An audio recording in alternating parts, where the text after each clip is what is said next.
CBS Radio presents the news. From Washington, here is Bob Pierpoint. Another larger Sputnik with a dog named Curly aboard is now whirling around the Earth 1,000 miles out in space. The Russians launched an 1,100-pound satellite late last night, and so far both Sputnik 2 and its K-9 passenger are reported doing well.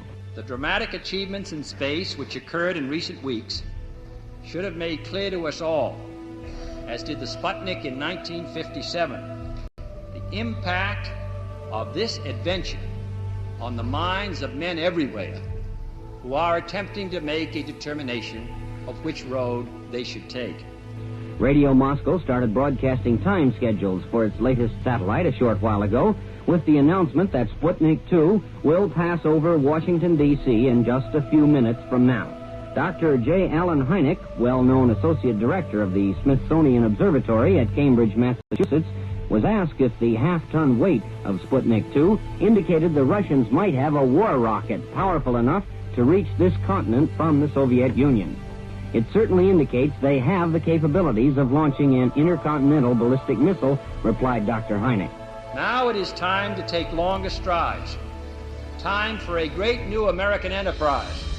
Time for this nation to take a clearly leading role in space achievement, which in many ways may hold the key to our future on Earth. Dr. John S. Reinhardt, also with the Smithsonian Observatory, commented after studying figures on the new Soviet satellite, "I firmly believe the Russians could reach the moon in a few days." I believe we should go to the moon, but I think every citizen of this country, as well as the members of the Congress, should consider the matter carefully. Every scientist, every engineer, every serviceman, every technician, contractor, and civil servant gives his personal pledge that this nation will move forward with the full speed of freedom in the exciting adventure of space. We go into space because whatever mankind must undertake, free men must fully share.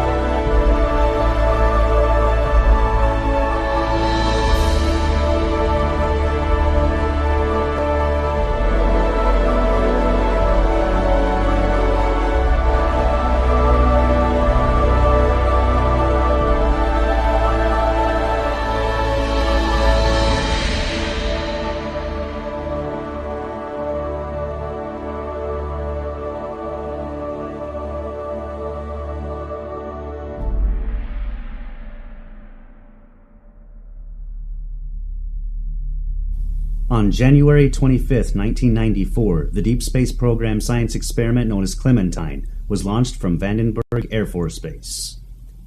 Clementine was able to deliver more than 1.8 million digital images between February 26 and April 22, 1994. These images were quickly accessible to the general public on the World Wide Web. In 1994, President Clinton cited the Clementine mission as one of the major national achievements in aeronautics in space. By going to the Clementine Lunar Image Browser 1.5, you can find many images that have been smudged or blurred to keep you from seeing what is there. Click on the desired resolution section and choose 1 pixel equals 1 kilometer option. Then by going to the image size in pixels option, choose 768 by 768. You are now ready to see for yourself a huge object on the surface of the moon. On the moon map, you will easily see a dot on the top of this crater and on the lower left. Click on the black dot on top of the crater and a close-up image of this section appears in the browser. What you see is a huge object resting at the top of this crater. It appears to be a large machine or perhaps a large spaceship or a motor of some kind. You can clearly see this photograph has been smudged over and blurred so we cannot see the details. This little gem was discovered and brought to the attention of moon researchers all over the world by Joseph P. Skipper on May 28, 2004. I decided to hire an imaging forensics expert to take this photo and to try and remove the blurring to reveal what is underneath. Jim Horrocks, an imaging forensics expert, who has worked with the Los Angeles Police Department, was sent this photo, and his findings were written in a report he submitted to the production. First of all, the astounding measurements he made reveal an object that is 10 times the size of Los Angeles. 10 times the size. This in itself is an incredible detail about the size of this object. By using Adobe Photoshop and some of the filters available within the program, we were able to see more of the details that were lost due to the blurring applied by whoever did this for NASA and the Clementine mission archives. This enormous object seems to be some form of a machine or possibly a spacecraft. In all the enhancements made independently, it appears there may have been what appears to be a giant humanoid wearing a jumpsuit and possibly working on the front portion of this contraption. This may or may not be a giant humanoid. Perhaps the shadows seem to reflect something of a human form. We will never know until NASA releases this photograph unblurred and with the clarity available for us to see. By clicking on the new lunar map now available, you will now see that the same crater is available for viewing in all its clarity. There is no object there anymore, and there is no smudging of anything near or within the crater. We have to ask ourselves, if there is nothing on the moon that suggests alien moon bases, strange structures, machines, and possible civilizations thriving there, then why has there been a deliberate tampering of these and thousands of images we will present here in this film? One of the many challenges I had to deal with in making this film was how the structures on the moon were to be presented. Unfortunately, most of all the Apollo and Orbiter photos are black and white. Many photos are in low resolution, so zooming into them for a closer look causes the photos to blur and become pixelated, making it impossible to see details of what's on the surface. While I was designing a poster for the film in Photoshop, I decided that I did not want a black and white photo in the background of the poster. So I decided to color the background image I was using so I would have a full-color poster for the film.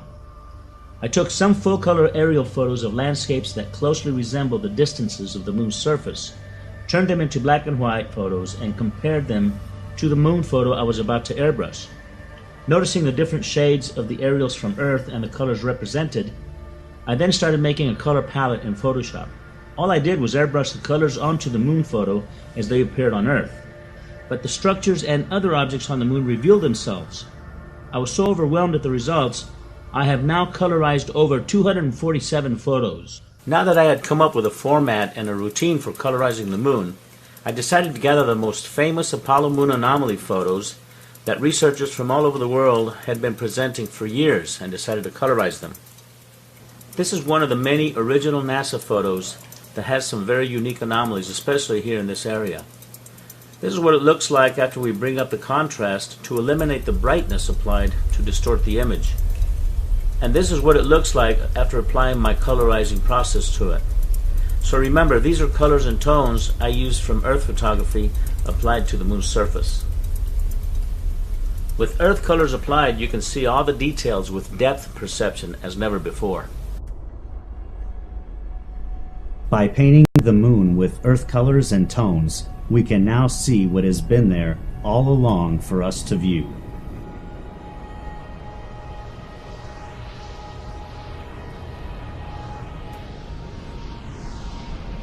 I got started in this probably in the mid-1990s, listening to Hoagland on the old Coast to Coast AM radio program with Art Bell. And he was talking about the stuff that he'd found on the moon, and some images and some things that clearly appeared to be structures. They were very anomalous. And he was noting that there were thousands upon thousands of photographs that had been taken of the moon by the various unmanned probes and then the astronauts that had orbited the moon. And he said, you know, Art, anybody can do this. And what I realized is, A, I'm anybody. B, I think I understand the arguments. I'm an engineer by trade, so aerospace engineer, so I may not be an architect, but I certainly know structure when I see it. And I started looking at the evidence that he presented, and I just got fascinated by it. I created a web page called the Lunar Anomalies homepage, which still exists, and it was all dedicated to stuff on the moon. The Hubble telescope has taken the most incredible photography of deep space and far off in the vast universe. When you see these spectacular scenes, you can't help but wonder how many others live out there. So when NASA was asked by scientists and astronomers when the Hubble telescope would be used in photographing the moon, NASA's reply was that because the moon was too bright, it would be impossible to get accurate photography of the moon. The first photo was released from the Hubble Space Telescope in 1999. Needless to say, the scientists and astronomers were not too pleased at how NASA had deliberately lied to them. When I heard about this photograph, I thought for sure we would see the moon in full color. But of all the photos taken by the Hubble telescope of the moon, they are in black and white. After colorizing all these photos, you can't help but learn the moon's layout. After all, it is a small planet compared to Earth. Prepare yourself for an incredible expedition as we now take you back to the moon on a voyage filled with mystery and secrecy.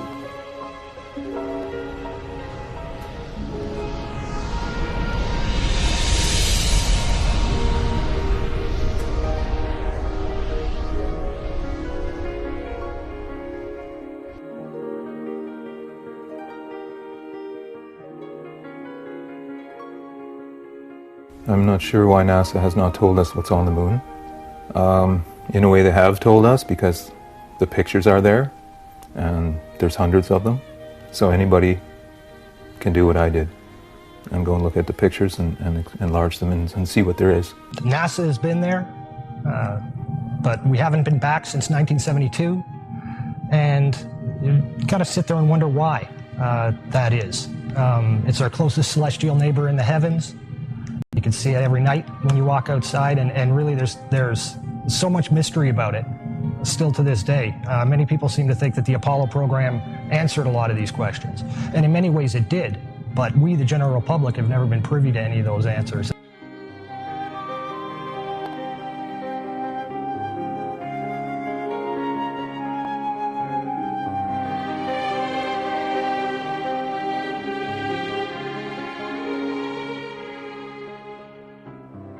Is there already somebody there? And is there even a secret space program that we don't know about, that maybe even NASA doesn't know about, that's been to the moon and back and using very advanced technology? A cover story that's based entirely upon the premise that there is absolutely no life there, and that there's no life to be found, past, present, at all. That's simply not the case. So I certainly believe that some of the stuff that we're finding on the moon may be alien, extraterrestrial in origin. It may be ruined, ancient, abandoned extraterrestrial ruins. Some of it may be active, and some of it, in fact, may be our own stuff. I don't think there's any possibility that NASA is not aware of the civilizations on the moon and the structures. They're very obvious, easy to see. They are in contact with some of these extraterrestrial life forms, and they don't want you to know about it. There was the guy that hacked into the NASA database and found some listings of non-terrestrial officers. NASA may have made a deal with beings up there to not reveal their civilization, but then again, the pictures have the evidence. It's all in the pictures anyway. The whole purpose to the cover-up is to prevent we, the plebeian masses of this planet, from gaining the appreciation that there is indeed extraterrestrial life out there, intelligent extraterrestrial life. And this is life that the government is very well aware of. The governments around the world, it's certainly not a U.S. issue. They're very well aware of it.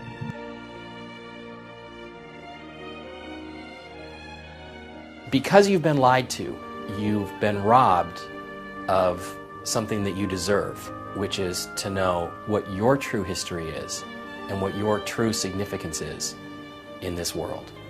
I really don't think people realize how deep the lie goes, how big it is, how unbelievable the cover-up is. This truly is the greatest story ever denied.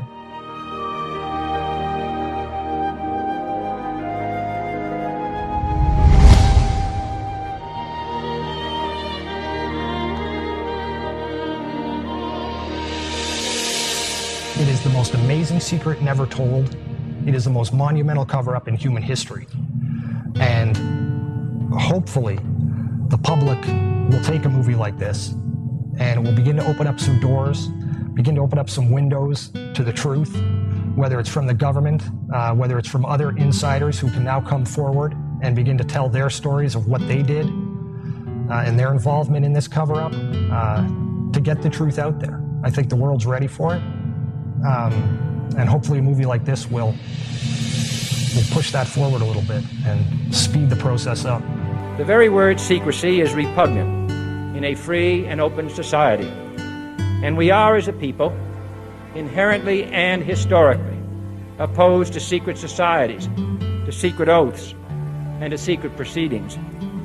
We decided long ago that the dangers of excessive and unwarranted concealment of pertinent facts far outweighed the dangers which are cited to justify it. And there is very grave danger that an announced need for increased security will be seized upon by those anxious to expand its meaning to the very limits of official censorship and concealment. That I do not intend to permit to the extent that it's in my control. And no official of my administration, whether his rank is high or low, civilian or military, should interpret my words here tonight as an excuse to censor the news, to stifle dissent, to cover up our mistakes, or to withhold from the press and the public the facts they deserve to know. By playing around with these images, using modern software techniques, some of the results really are eye-opening. And again, it really comes back to, you've got to ask yourself the question, why do NASA or any of the other space agencies or any of the major observatories, why will they not show you any of the new adaptive optics imagery of the moon? They simply won't show it to you. They don't have any, they claim. A report was prepared under contract to NASA by the Brookings Institute, Washington, D.C. The report outlines the need to investigate the possible social consequences of an extraterrestrial discovery and to consider whether such a discovery should be kept from the public in order to avoid political change and a possible devastating effect on scientists themselves due to the discovery that many of their own most cherished theories could be at risk. And it says in there that you should seriously consider covering that information up, because it may in fact lead to what it calls the disintegration of our culture because of the tremendous cultural impact, the shock that it would have, especially to scientists and engineers who've come to believe arrogantly, I think, that we are the top of the heap, that we are some part of some natural process and we are the dominant species. I don't think that that argument flies. I think that document is nothing more than their political and legal cover for what they've been doing, because there is a much bigger issue that comes out here. What most people don't know is that, NASA is not a civilian science agency. If you look at the actual charter under which NASA was originally put into existence, it states clearly there that NASA is an adjunct, a division of the Department of Defense, and it is beholden to the Department of Defense. When you couple the Brookings Institute report with a document called Executive Order 10501, 10501 was a document that was specifically related to safeguarding official information in the interests of national defense. And it's important to note that the term national defense actually includes not only considerations of a military perspective, but also geoeconomic and geopolitical as well. And when you compare or take those two documents, when you take 10501 and the Brookings Institute report, right there, that lays the framework for the greatest story ever denied. That gives them legal justification to cover this up.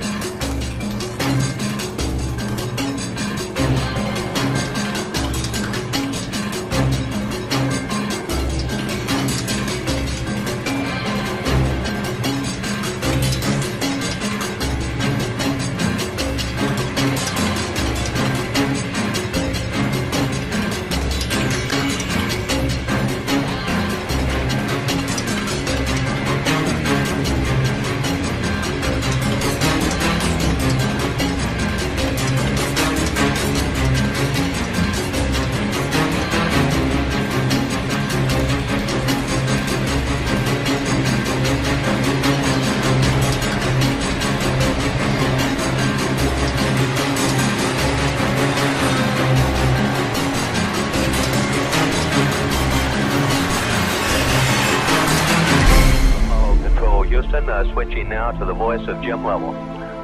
by 60.5. Good to hear your voice. Apollo 8, Houston, what does the old moon look like from 60 miles? Over. Okay, Houston. The moon is essentially gray. No color. Looks like plaster of Paris. It has been speculated the moon missions were hoaxed. Perhaps some of the Apollo missions were filmed in different locations and in studios in order to conceal the incredible discoveries found on the moon.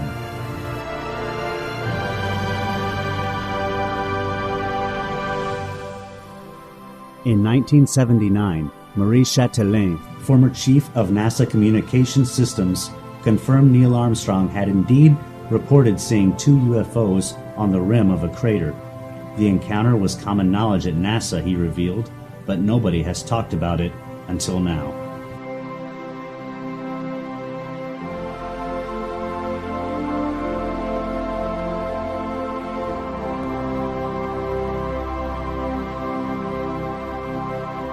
Even if you don't care what's up there, you damn sure care about the lies that are being put in place to hide what's up there.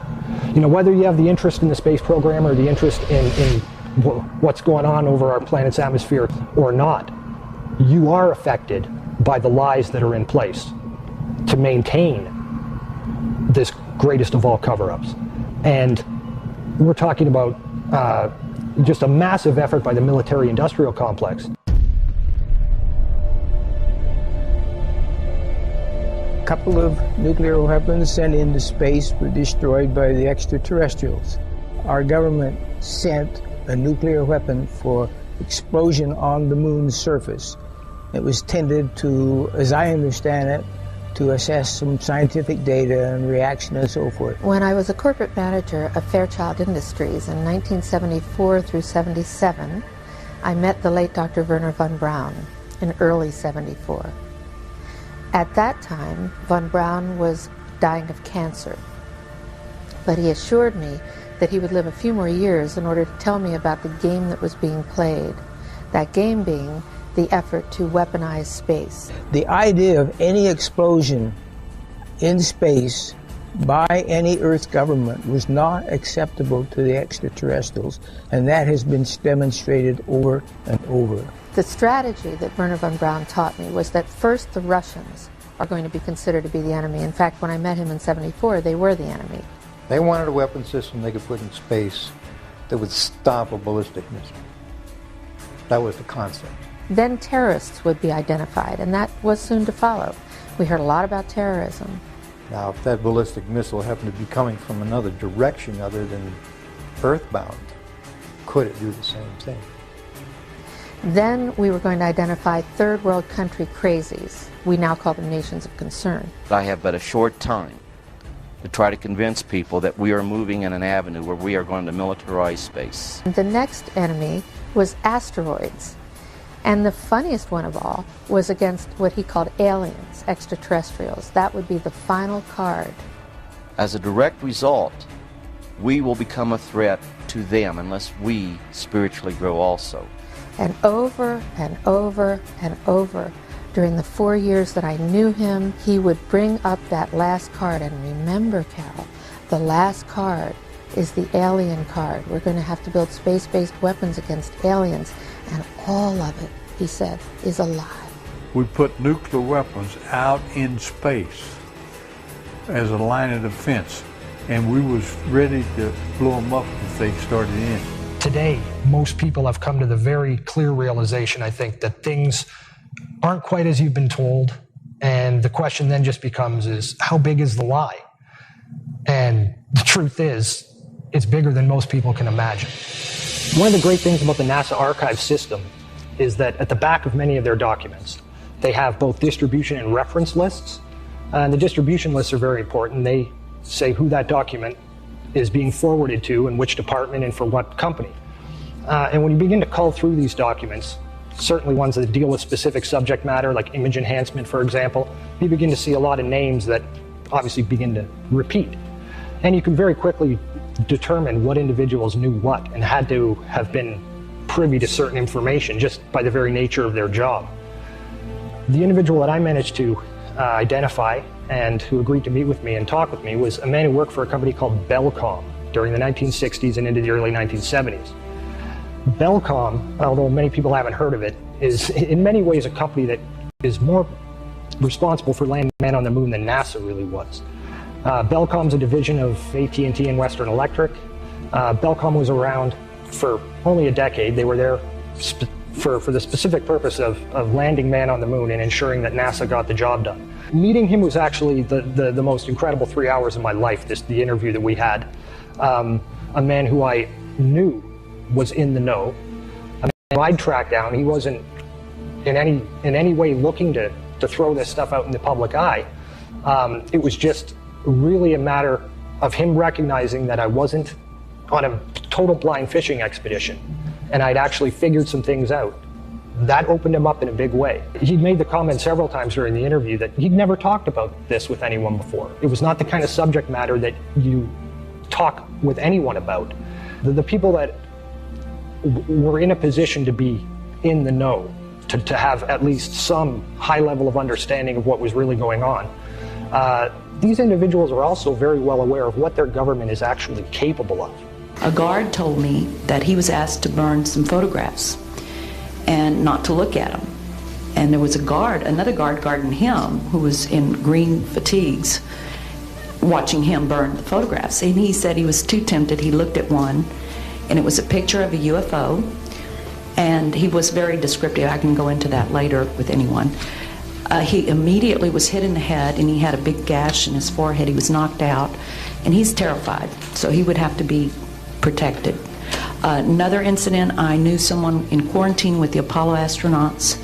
He told me that the Apollo astronauts saw crap on the moon when we landed, and that is what he told me. And he also was afraid. He said that the astronauts are told to keep this quiet. They're not allowed to talk about it.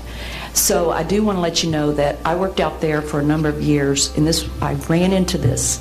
So it's not something everyone knows that works out there for a long time. My boss didn't know about it. Some people that sat right next to me didn't know about it. It's very strange because I don't know how they can do it, but they can let some people know about it and then others not. I'm willing to testify before Congress that what I'm saying is true, and thank you very much. They know the power of these people. A lot of people ask questions like, well, how come none of these people who knew about it have ever come forward? These individuals have signed their lives away in security classification documents. And when I say sign their lives away, I mean that quite literally. I mean, these are things that if they talk about, it's off to Guantanamo Bay. This is the greatest secret in not only the United States military and the United States government, but around the world. So really, for a lot of these individuals, and there are many other investigators out there who will tell you this, that one of the only ways these individuals have to ever put the truth out is to do it through a proxy. They find another individual, or another individual finds them, and they talk a little bit about what they know. They're usually very, very careful when they talk about it because they don't want trails leading right back to them. With this gentleman, I think a great deal of his openness had to do with the fact that he knew he was dying, and he knew that he was just fed up with the government's behavior. So he was more than willing, knowing that I had understood at least a little bit of what was going on. He was much more willing to open up to me. On November 20th, 1969, the Apollo 12 astronauts did an experiment with some strange results. They crashed the lunar module ascent stage into the surface of the moon. Shockwaves reverberated throughout the moon for over an hour. Some have likened this to ringing like a bell. These results were repeated during the Apollo 13 mission. However, this time the shockwaves lasted for over 3 hours. Hollow moon researchers say that this is proof that the interior of the moon was hollowed out by artificial means. MIT's Dr. Sean C. Solomon wrote, "The lunar orbiter experiments vastly improved our knowledge of the moon's gravitational field, indicating the frightening possibility that the moon might be hollow." On March 7, 1971, Instruments placed on the moon by the Apollo astronauts recorded a cloud of water vapor passing over the surface. The event lasted for over 14 hours and covered an area of at least 100 square miles. The Earth is thought to be around 4.6 billion years old, while rocks from the moon were found to be around 5.3 billion years old, and the dust the rocks were found in is thought to be about 1 billion years older than that. This information conflicts with the theory that the moon was produced by a collision the Earth had with another body earlier in its history. One of the things you've got to keep in mind as well when you're looking at NASA imagery is that although the sky may appear black in those frames, in many instances, when you enhance that image, you discover that there's actually an incredible amount of image detail that's just buried in the darkness of that image. But when you amplify that scene and you begin to see what's hidden there in the sky, you can begin to make out shapes. There's a few images that show structuring. And this is all done in an effort to both hide the truth, but as well to leave a bit of the truth there for you. And again, a lot of people don't want to believe they do that, but they do. That's all part of the dripping faucet technique, where they give you tiny little bits of the truth, and you can begin to fill it, put it together for yourself. One of the frames that really demonstrates the way they use this dripping faucet technique is a frame known as 20680 from the Apollo 17 mission. For 30 years, this frame was officially listed in their catalogs in the Apollo 17 Photographic Index as being a blank, no image data frame, a frame that has got nothing on it. While this image is most definitely sunstruck and overexposed, blank it most certainly is not.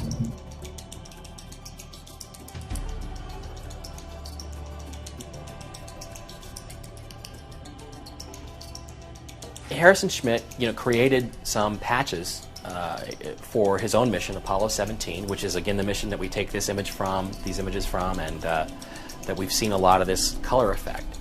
And what he put on it was Stonehenge and the sun. And the sun is a symbol of ancient Egyptian god Horus. There's all sorts of Egyptian mythology that runs through all the Apollo program, which is supposed to be Greek, but it ends up that there's really sort of a dual meaning to all this stuff, and it's an Egyptian. And what he's clearly saying to people is, look, these are ruins. There is structure. This is what we're really doing on the moon. And I think what they're doing is they're trying in a subtle way to let people know, either because they remember it subconsciously or because they are deliberately trying to send us messages under the radar that they did not go there and pick up a bunch of rocks, but instead what they brought back, or what they were sent to investigate, was ancient extraterrestrial ruins. One of the most important things to keep in mind whenever you're looking at any NASA imagery, whether it's Apollo imagery or imagery of Mars, it doesn't really matter. Perspective is everything. We human beings down here on terra firma are afforded one perspective of the moon. We look at it, and that's what we have to look at. We don't know what the moon looks like from the side or from different oblique angles. All we have is this singular representation that we have to look at. And NASA has in fact gone to great lengths to ensure that the imagery that they show us of the moon's surface resembles very closely, both in photometric function as well as in angling, and the dimensional properties of the image make it appear as if it would look just like it does from Earth. One of the primary obfuscation techniques that NASA uses is to simply rotate the imagery. They insert a false horizon in their oblique imagery, so by turning these images upside down, it alters vertical objects, suddenly don't cast shadows anymore. The shadows aren't in the right places. And this technique has been used since the dawn of the space age. Since the Lunar Orbiter missions, since even before that with Ranger missions, to make things appear as we humans expect them to appear, because we look through a telescope here, we say, oh, that's how it looks, so from the side it probably looks like this. The reality is it doesn't. The moon is a very three-dimensional object. Hasselblad cameras were the ones that were used by NASA to photograph everything on the moon. And the reason Hasselblad was used is because they had registration crosshairs. Now these registration crosshairs are there for a specific reason, okay? They're so that you can take a single photo with a single camera, so you'll be able to get distance from an object to another object because of the registration crosshairs that are built into the Hasselblad cameras. These crosshairs are always in front of whatever's being photographed. Okay, this is a perfect shot of a photograph of one of the astronauts on the moon. Now here you see the crosshairs from the Hasselblad camera. Okay, you can clearly see that they are even in the darkness of space, but you can clearly see that the crosshairs are there in exactly the positions they should be. So in a lot of the false horizons, they've eliminated the crosshairs in the sky parts, and almost about 90% of the moon shots have what we call a false horizon.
In 1999, William Burroughs wrote a book called This New Ocean. It's a non-fictional account, supposedly non-fictional account, of the space race. If you look at the cover of that book, you'll notice that he has a picture of the Earth's horizon on it with the moon above.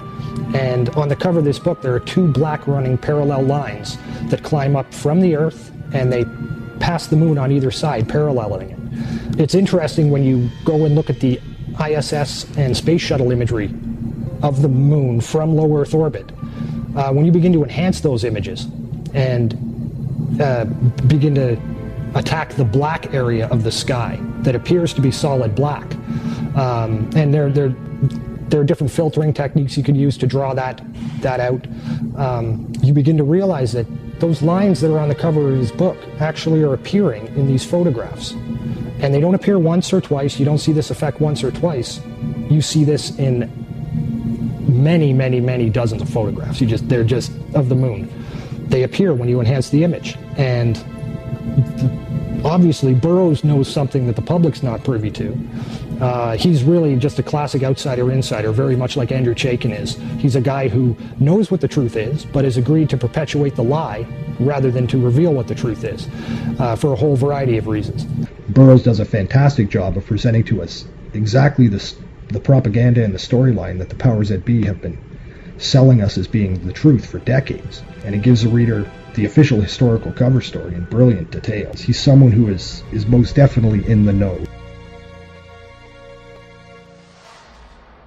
There are also frames in which some of these lines appear to be behind the moon, where you see the line rising up and being cut off as it hits the lower limb of the moon before re-emerging again on the exact opposite side of that interception point, where it continues on its very straight linear path.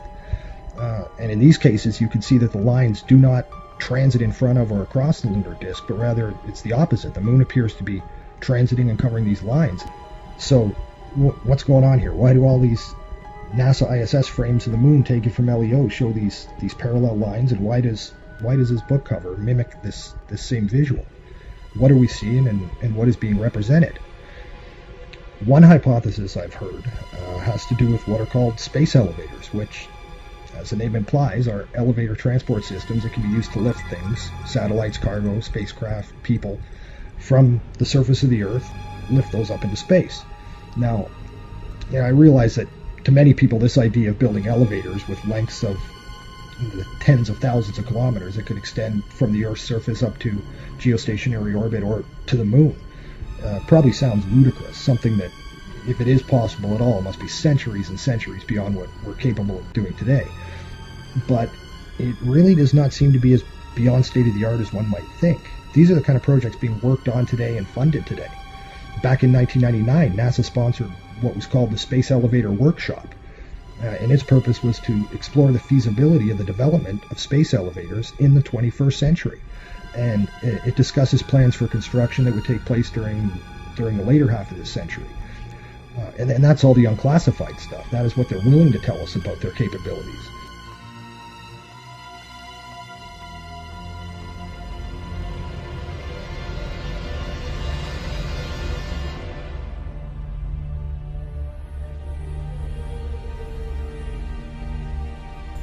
Were the Egyptian pharaohs and clergymen of their time aware of subterranean places that had celestial functions?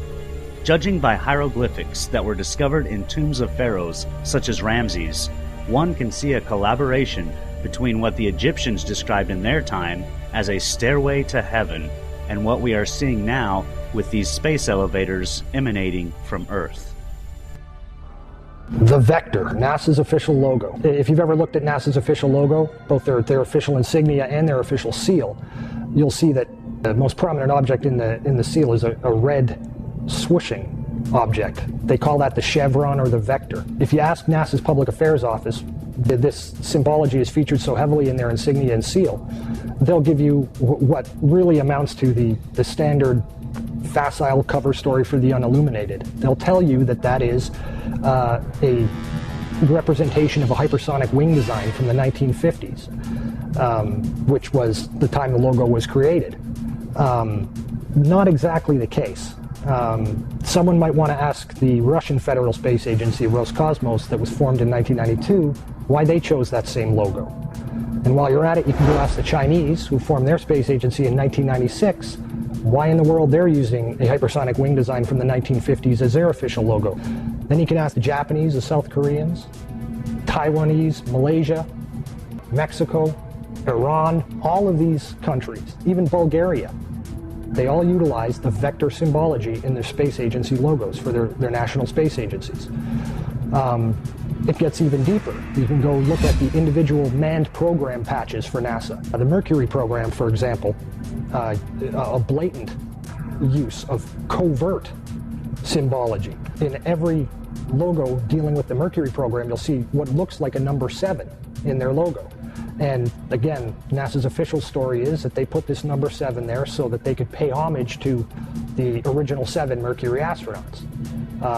Kind of forgetting the fact that only 6 Mercury astronauts actually flew into space because number 7 never did. Deke Slayton had a heart problem, so he didn't get to go up.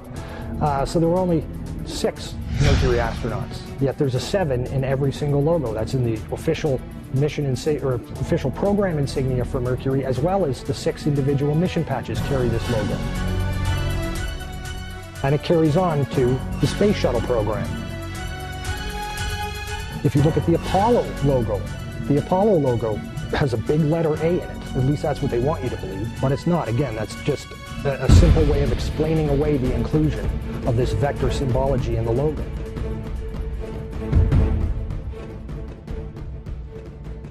If you go to the Space Shuttle program, the original Space Shuttle STS program patch is a triangular patch that, again, hides the use of the chevronic vector symbology. And that also goes for many of the STS-specific mission patches. Every single one of the International Space Station expedition patches carry the vector symbology. The Russian Mir space station used the vector symbology. That was their official logo.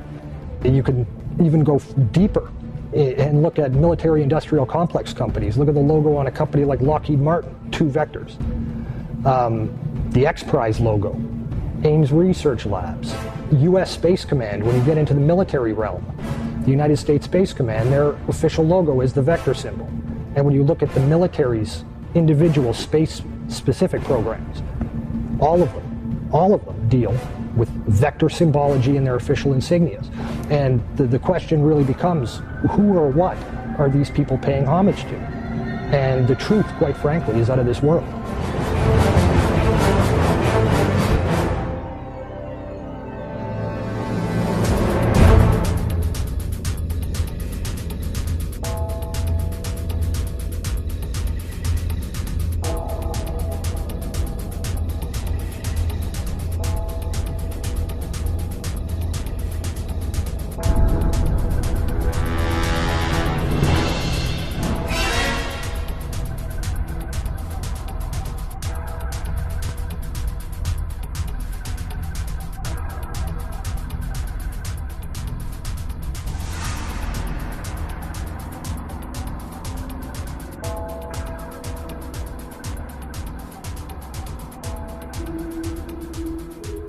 This painting, entitled The Madonna with Saint Giovannino, was made sometime during the 1400s. The artist's name is not known, but at first glance you can notice a UFO shape in the sky to the right side of the Madonna. If you were to see the original full-size painting, you would see the object clearly. Looking at the enlargement, you can see a man and his dog standing and looking up at the object. However, this painting has something else being depicted. On the left side of the painting, you see the sun and some vector-like objects seemingly flying from or toward the sun. Perhaps this artist was trying to tell us something. In another painting of the Madonna made by a completely different artist, the unusual patterns of the sun and the vector-like symbols have also been added prominently on the Madonna's cloak. You can see the same symbology on this painting as on the one before. This time, however, there is no UFO object to be seen anywhere in the sky. This footage was taken over Mexico City in 2002. There were many other videos and photographs taken of this same type of object, clearly resembling the shapes as seen on the visor of the astronaut, on the moon, and depicted in the 14th century paintings of the Madonna and Child.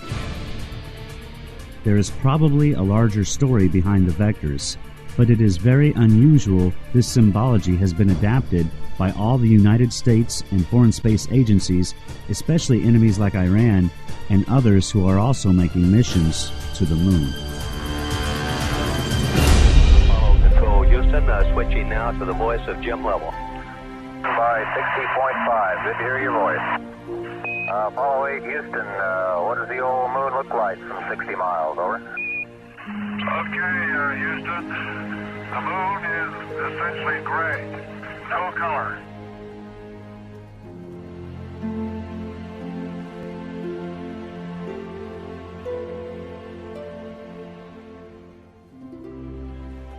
Exactly 2 weeks before I finished editing the first version of Moon Rising, I found out that there's a website on the USGS, it's the United States Geological Survey website, where they have the moon in different colors. They have it on grayscale, they have it on false color, which is infrared and ultraviolet views of the moon. But they also have the spectral color, which is full natural color of the moon. And when I found this out, I just totally freaked out. I mean, first of all, when I airbrushed the moon to build the poster for my film, I didn't realize how close I was to the actual natural colors of the moon. My partner Saskia, she goes, Jose, are you sure you haven't been on the moon? Because it was so close, it was just amazing. It's so unbelievably beautiful. All these natural colors that exist out there has never been shown to us. I've seen on TV, the moon is gray and black, and it has no color. Well, that couldn't be farther from the truth. It's really compelling. I just want to see more, and it blew me away. It absolutely blew me away. First of all, with the Clementine mission, it took 1.8 million images of the moon. The high-resolution ones, you can't seem to get any of them because, well, they give you different reasons why you can't get them, but you can't seem to get them. But there's also these natural color images, and they are much, much brighter. They have far more color than they should if our models of the moon are correct. Now, there's two ways you can approach this. One is it could very well be that some of these areas, let's say some of these areas under these glass structures, these domes, are still intact, that there's still atmosphere in there, that there is still stuff growing there. You know, you would obviously have plants and vegetation, you have various things there that you would need to survive or that you would have simply for the aesthetics of living in an environment with plants and animals. So it's possible that's what some of this stuff is. Another distinct possibility, and this is the one that I tend to advocate, is that if you really do have these multiple layers of glass structures all over the moon, what's going to happen is the light is going to scatter and bounce all over the place. And when it does that, you get a prism effect, and it then will combine with other red or green or blue, and it will make other colors. In order to comprehend the significance about the natural color of the moon, you need to know where these images come from. This is what is called the skin of the moon. It is the actual surface that has been stretched and flattened out. When visual artists wrap this skin around a sphere in their 3D programs, this is what you get. Jose Escamilla downloaded hundreds of sections of the entire skin that is available on the USGS website. The area of interest is in this section here, located on the front side of the moon. When Jose zoomed into this particular section, he recognized some very unusual features and objects in the scene. First of all, the terrain below is clearly presenting itself at an angular view. The disc shape located here appears to be hovering above the surface. When you compare this disc with others that are closer to the terrain, you can clearly see this object is not down on the terrain. Jose found out very quickly that there are more of these discs all over the moon. The discs that you will see in other photos we are going to present are identical to this one. They are hovering on their sides, and sometimes they are hovering as these others below. The other discs you will see are different in color and details, but they are shining light onto the lunar surface as they do whatever they are doing close to the terrain. In all the photos Jose presents in this film, you are seeing the only clear and detailed photography ever released in full color of real flying saucers. NASA has known this, and so have the multitudes of people connected to the space program. Another thing that I need to bring forth is, in my first film, UFO The Greatest Story Ever Denied, we had this whole segment on the STS footage of the things that are flying near the tether, things that have the donut hole, but they seem to be alive. I come to find out that these things are thriving on the moon's surface. There's thousands of them, and they're hovering above the moon's surface, finding the full color imagery that you're looking at now, the natural colors of the moon. It brings us to a total new reality that the moon could have been teeming with life back in '94 when these photos were taken, or it may still be teeming with life.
And the truth is, once you look at these pictures of the moon or Mars, and you realize that this stuff is structure, that there's artificial structures there, pretty much everything is on the table.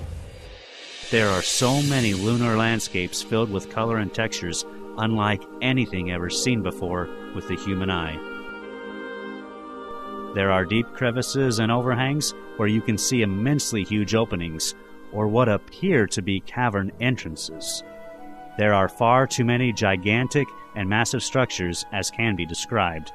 You have to see them for yourself in order to grasp the size of these complex and, in most cases, alien-like architecture, as you have seen in many films. You will even see some strange vine-like webbing, as depicted in Steven Spielberg's War of the Worlds. Glass domes, UFOs, massive buildings, and scaffolding spread throughout the lunar terrain in many sizes, shapes, and forms. It is evident the missions to the moon were more involved than gathering rocks and dirt samples. There is no doubt we went to the moon. It is what was waiting for us when we got there that this film is about.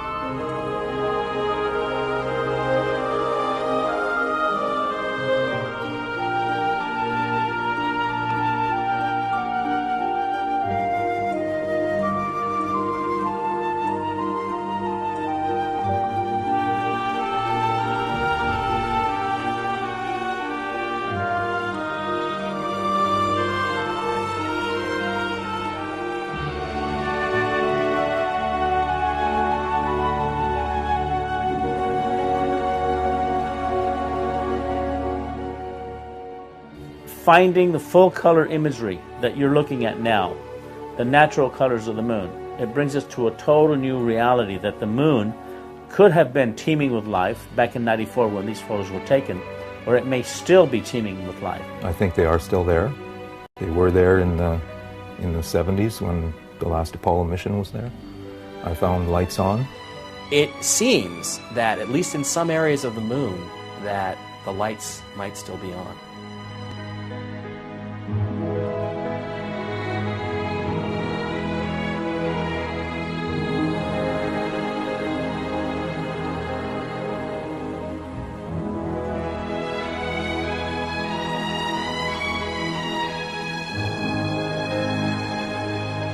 We're talking about the covering up of hyper-advanced technology that could do away with fossil fuels, our dependence on fossil fuels. We're talking about technology that allows for much quicker transport through space than we've ever been told. What I think has happened is that all these other countries somehow have found out that we went there, that we brought back this technology, that we're exploiting this technology. And they want a piece of the action. So that's why, it's the only reason why they would spend the kind of money that they're spending. India, China, all these, Japan, all these countries to go back to the moon. To what? To collect rocks? No, they're going back there because there's something incredibly valuable there that they know that we have, the United States brought back, that they want a piece of. And it's a tremendous risk. You know, there's not just simply the risk to the astronauts' lives. There's, if you believe some of the stories, there's even a risk to, you know, other people that might already be there. In the end result, I have found that the moon is in full color. It's not a black and white object. It's not made of, you know, impact craters and this kind of thing. There's a lot more to it. NASA has deliberately tampered a lot of the photography. They've eliminated the crosshairs to eliminate what was in the background in the sky or in the landscapes. And there are some very significant things that have occurred. All we say, we don't know the answers. You know, in this whole realm, none of us, none of these individual researchers, not necessarily Jose, not Richard and I, we don't have all the answers.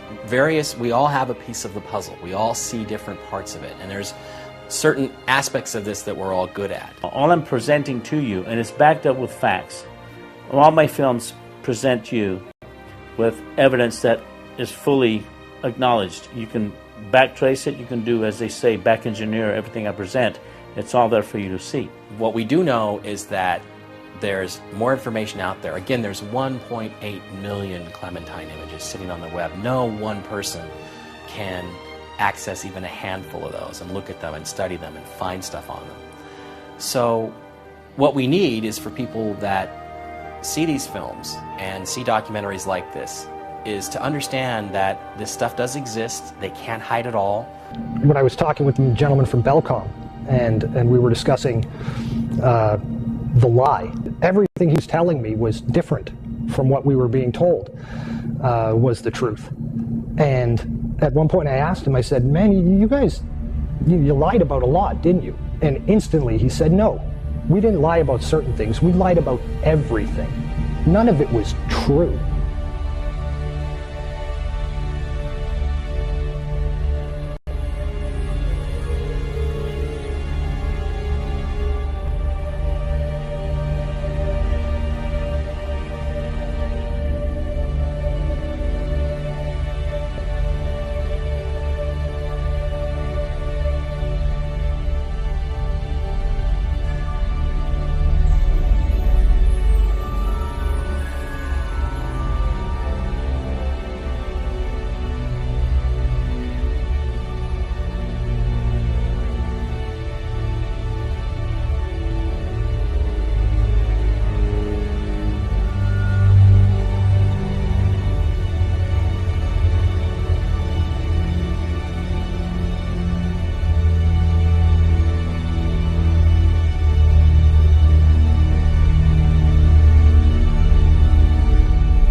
have vowed that we shall not see it governed by a hostile flag of conquest, but by a banner of freedom and peace. We have vowed that we shall not see space filled with weapons of mass destruction, but with instruments of knowledge and understanding.